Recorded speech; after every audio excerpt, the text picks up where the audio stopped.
Welcome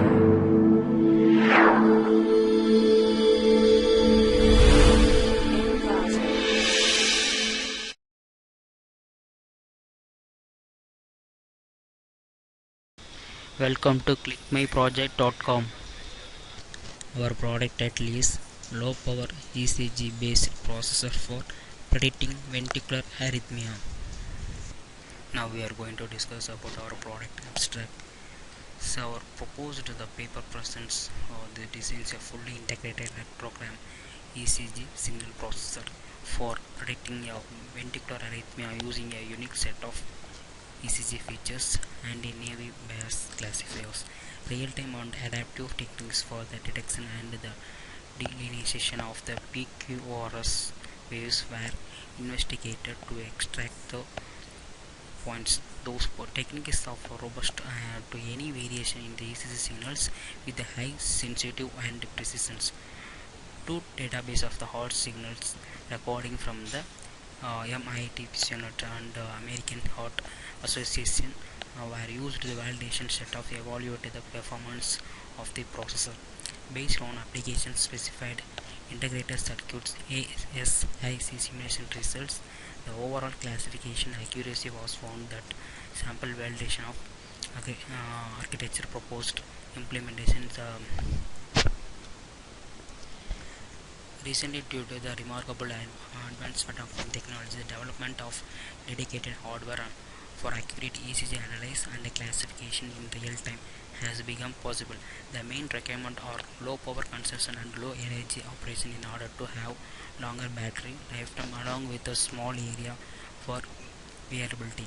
Many attempts success to implement ECG signals processing and the classification may be biased classifications in the ECG signals identification of the heart disease with the display on the silings process.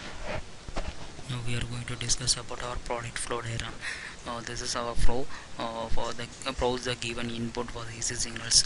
So we are getting from the inputs ECG signals from MATLAB to using the MATLAB tool and to filter the ECG signals. So we have used filtering the low pass filter and high pass filters. So we denoise process are the pre-processing functions. Also we have this process and to apply the low pass filters and MATLAB tool styling software. So three blocks we are using in the MATLAB 2013 version, and then we are going to the DFT based on the QRS detection feature extension processor. So in this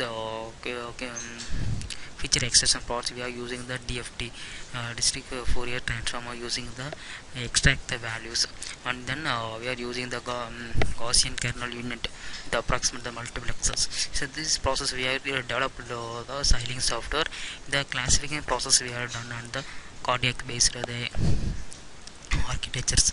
So in this and then we are going to the scaling functions. So this is the error detection functions. We are going to database support vector SVM process, and then without pre-processing all works of the support vectors, then threshold value set.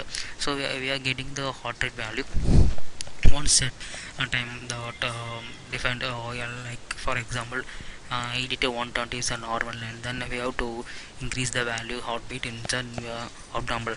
That's we are going to the classify the SVM using the SVM classifiers.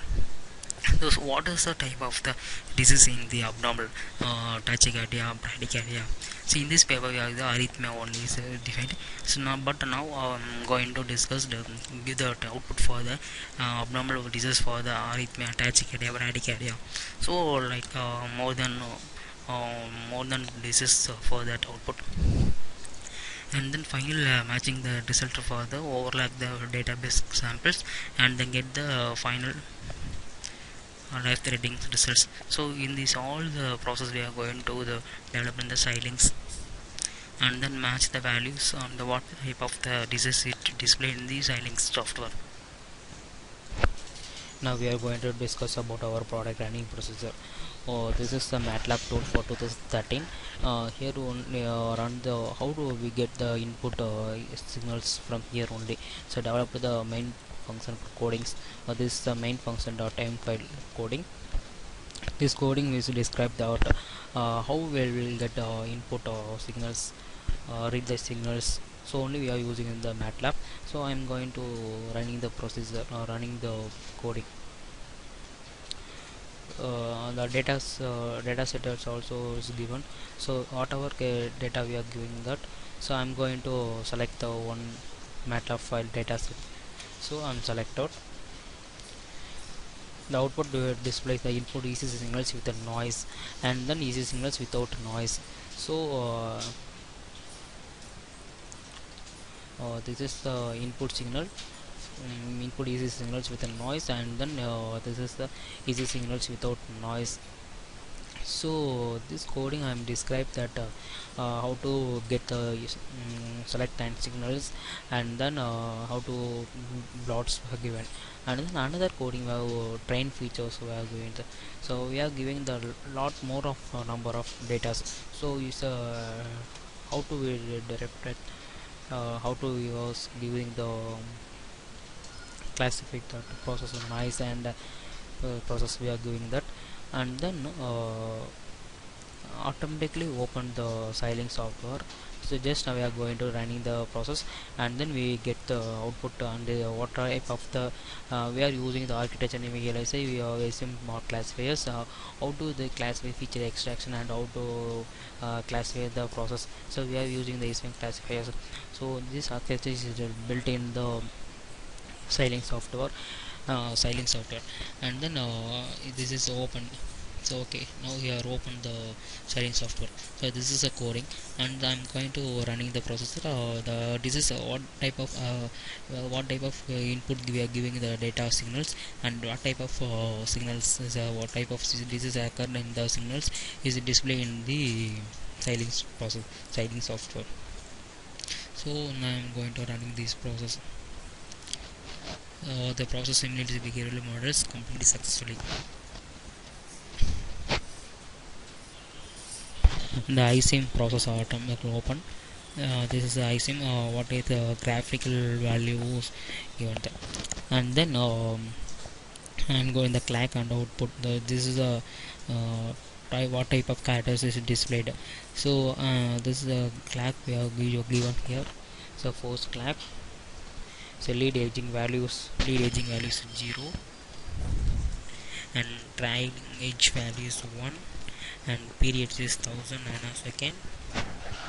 So all inputs have given and apply and OK this, and now I'm going to running this process. So after running the coding, we are going to split the signals. So we are using the zoom panel.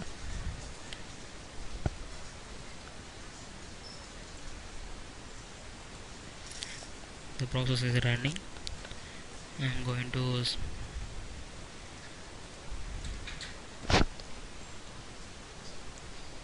the output is displayed in the second panel's bradycardia.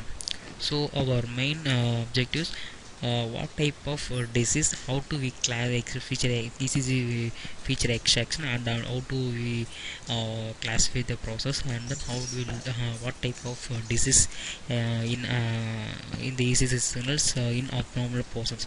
So we have mainly to normal and abnormal, and then abnormal is going to the what type of disease is identified that. So we are objectives in the process in the have given the signals.